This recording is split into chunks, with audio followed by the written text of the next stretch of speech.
Hi అండి. ఈరోజు మరో కొత్త విషయంతో మీ ముందుకొచ్చేసాను. అదేంటో వినేద్దామా?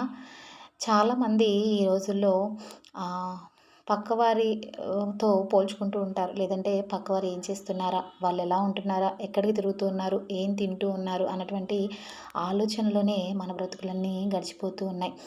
పక్కవారి బ్రతుకుల మీద ఉన్నటువంటి ఆ శ్రద్ధ మన జీవితాల మీద ఉన్నట్లయితే మన బ్రతుకులు ఎప్పుడో బాగుపడండి.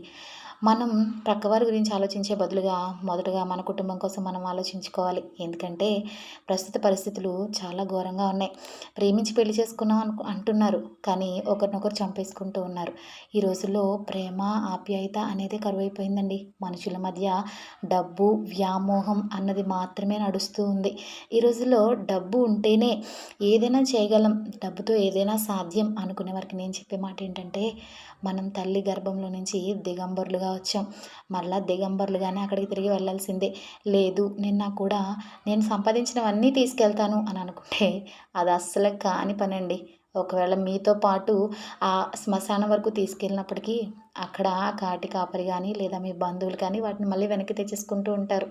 కాబట్టి మనం దీని ద్వారా మనం అర్థం చేసుకోవాల్సిన విషయం ఏంటంటే, ఉన్నన్ని రోజులు మన బ్రతుకుల కోసం మనం ఆలోచించుకొని, ఉన్న కొన్ని రోజుల్లో నలుగురితో సంతోషంగా గడుపుదాం. Thank you for watching.